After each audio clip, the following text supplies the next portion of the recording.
Hi guys! Welcome back to my channel. Kung bago lang kayo sa channel ko, ako nga pala si Annalyn Tapa. Welcome kayong lahat. At kung hindi pa kayo nakapag-subscribe, i-click nyo lang subscribe button sa baba at pakiclick nyo na rin ang bell notification para ma-notify kayo sa lahat ng mga videos na i-upload ko. Kung bago lang kayo guys sa aking YouTube channel, nag-upload ako ng mga video tips, video tutorial, nang sa ganun ay may share ko ang kaalaman ko sa kapwa ko YouTubers, lalong-lalo na sa mga new YouTubers na nagsisimula pa lang gumawa ng kanilang channel. Hi guys, sa video na ito, i-share ko sa inyo kung paano ba gamitin ang Video Maker step by step.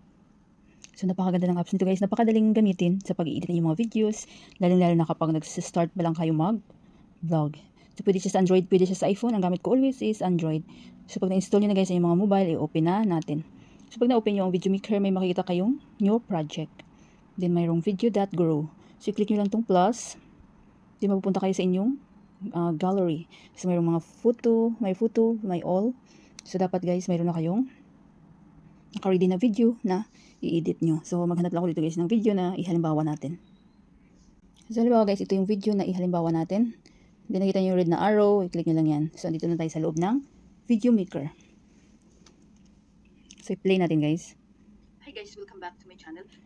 So, pahinaan lang natin yung boses or para marinig yung sinasabi ko. Hinapin yung volume, then adjust lang natin. Then, bago ang lahat, bago kayo mag-start mag-edit, punta muna tayo dito sa VJ. Ayan, nakita nyo guys. So, dito nyo makikita yung format. So, yung inyo bang i-edit is for long videos or pang short videos, kaya ng mga Instagram, Facebook Reels, TikTok, at kung ano pa. So, kapag short videos, click nyo tong 9:16. Wait lang guys.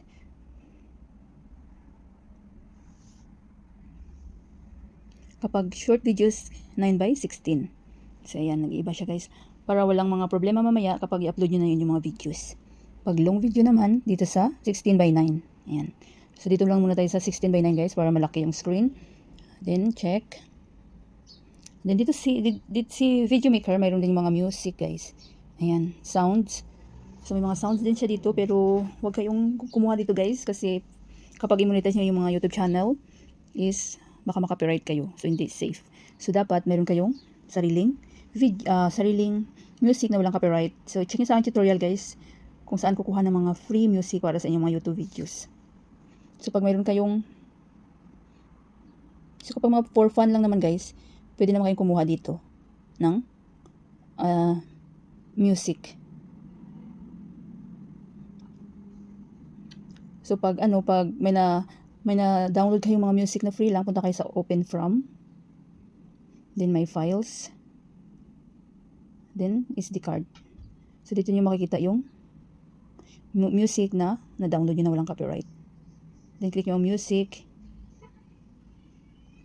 So, click nyo to. Ano ba ito? Just smile. Then, done. Then, use. So, may music na play natin. O, diba? So, delete lang natin guys. Pag i-delete nyo, para marinig nyo yung sinasabi ko. Click nyo yung music, then delete. Then, may mga sound effect din dito guys. See? Video Maker. Effect. So, may mga hot. Crowd laughing. So, pag gusto nyo gamitin, i-click nyo lang use. Play natin.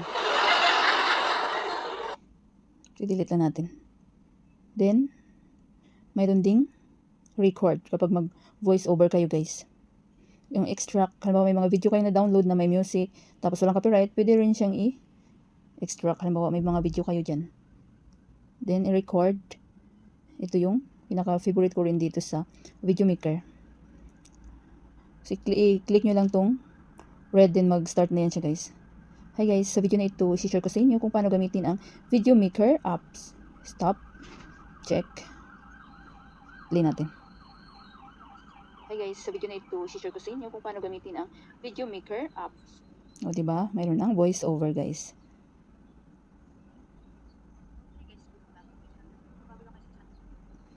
Then, sa text naman guys, pwede kayong maglagay ng text. Bawa, hi. Ayan. So, click nyo yan siya. May mga mapagpipilian dyan kung ano ba yung gusto nyong design ng inyong text. Ayan.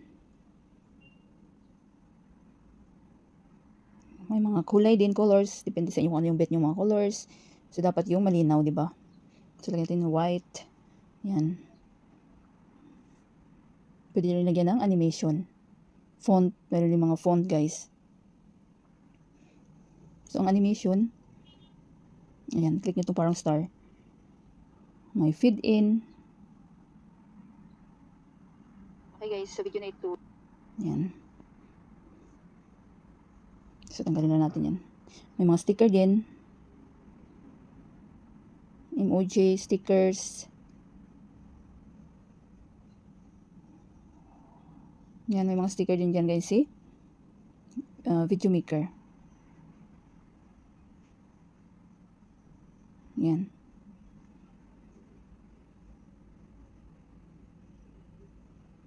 Effect. Kung gusto nyo lagyan ng effect yung mga video, mayroon din. Sa akin, hindi ko nalagyan. Itong trim. Yung trim, kung ano ba yung gusto nyo tanggalin dito sa pinakaunang video nyo. Diba, itanggalin nyo itong dito. Yan, habang hindi kayo nakatingin sa camera or dito sa dulo. So, kanya lang gamit ng trim. Then, check. VIP, pwede kayo mag-overlay, guys, dito. Pinaka-favorite ko rin to dito sa video maker. So, halimbawa, photo. Mag-overlay tayo ng photo. Halimbawa naman ito, guys. Hanap lang ko din ng photo. So, halimbawa ito yung logo ng YouTube. Ayan. Yan.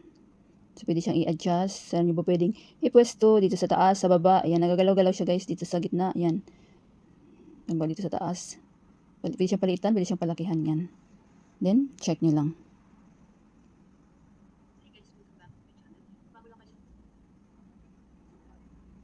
Then, next, filter.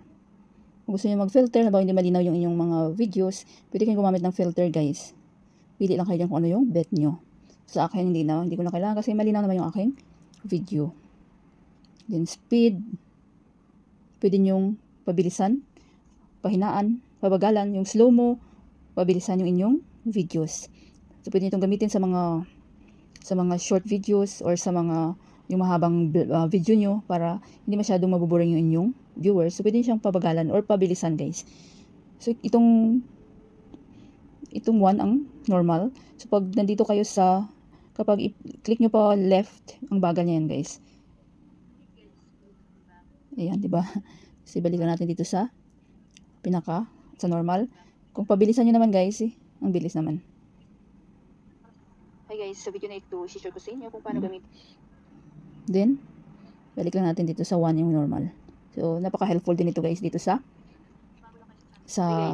video maker. Kung paano gamitin ang then, record. So, i-record, guys, dito, di ba? Tapos explain ko na sa inyo kapag mag voice over. So, i-click nyo lang yan. Then, mag-start kayo magsalita at ma-record nyo kung ano yung sasabihin nyo. Crop. Pwede nyo gamitin to, guys. Kung gusto nyo i-crop yung mga videos nyo. Music. Kung gusto nyo mag-blur ng video nyo, may gusto kayong i-blur. Ayan, guys. So, napaka-helpful din ng video maker. Napakadaling gamitin, guys. So, i-click, lang natin, exit. Then, volume. Kapag gusto nyo palakasan yung boses nyo, pwede nyo siyang i-full. Ayan. Para marinig ng viewers nyo. Hey guys, welcome back to my channel. Kung bago lang kayo sa channel ko, ako nga pala si Annalyn Tapa. Welcome. So, tanggalin na natin para marinig yung sinasabi ko, guys. Rotate. Kapag may mga nakabaliktad kayong mga video, kagaya nyan, pag record nyo, pwede siyang i-rotate hanggang maging sakto. Ayan. So, super dali lang talaga gamitin ang video maker, guys. At saka wala siyang watermark. So, mas professional kasi yung mga video na walang watermark. So, pag okay na kayo lahat, na-edit nyo na, nalagyan nyo ng music, ang inyong mga videos, i-click nyo lang to, guys, itong arrow. Sa akin, hindi ko na siya i-save, guys, kasi full memory na yung aking mobile. Kung mayroon kayong mga question, suggestion, so comment na kayo sa baba at gagawa natin yan ng video.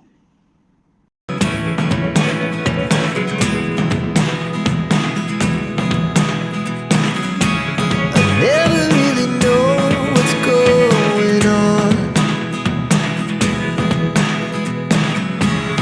Look at me sometimes like all you want to do is run.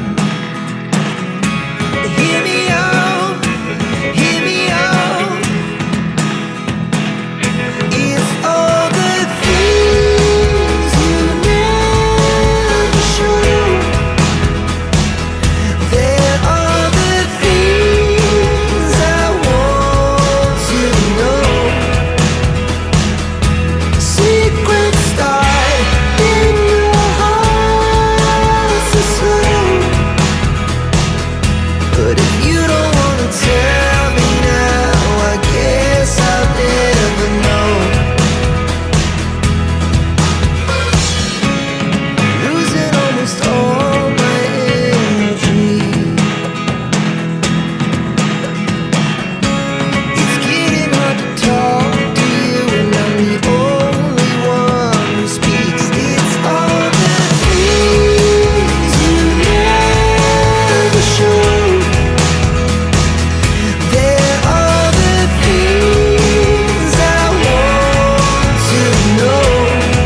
Sana guys may natutunan kayo sa video tutorial ko na ito at maraming salamat sa panunood. Kung mayroon kayong mga question, suggestion, and request, just leave a comment down below. At huwag niyong kalimutan mag-like, share, comment, at kung hindi pa kayo nakapag-subscribe, i-click niyo lang subscribe button sa baba at pakiclick niyo na rin ang bell notification para ma-notify kayo sa lahat ng mga videos na i-upload ko. Always be happy guys, be positive, avoid nega. See you next time!